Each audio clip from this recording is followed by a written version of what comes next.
মহান আল্লাহ বলেন আমাদের নবীকে, জাদেলহুম বিল্লাতি হিয়া আহসান।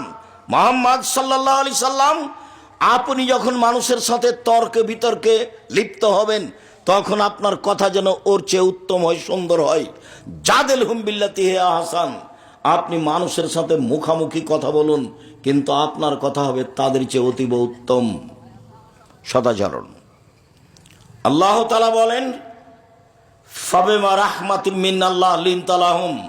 মুহাম্মদ সাল্লাল্লাহু আলাইহি সাল্লাম, আল্লাহর পক্ষ থেকে বড় দয়া যে আপনি নরম স্বভাবের মানুষ হয়েছেন, নরম স্বভাব।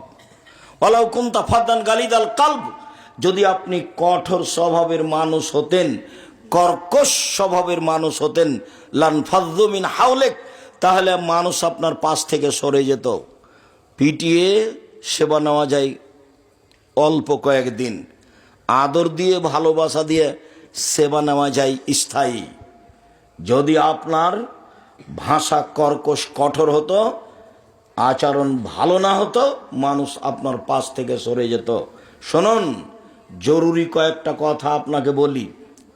এক, ফাফু আনহুম, মানুষের সাথে চলতে গিয়ে মানুষ যে আপনার সাথে অন্যায় করেছে সেটা আপনি ক্ষমা করে দেন, মানুষকে ক্ষমা করতে শিখুন। আল্লাহ বলছেন কাকে? আমাদের নবী মুহাম্মদ সাল্লাল্লাহু আলাইহি ওয়াসাল্লাম। আমরা পরে আছি।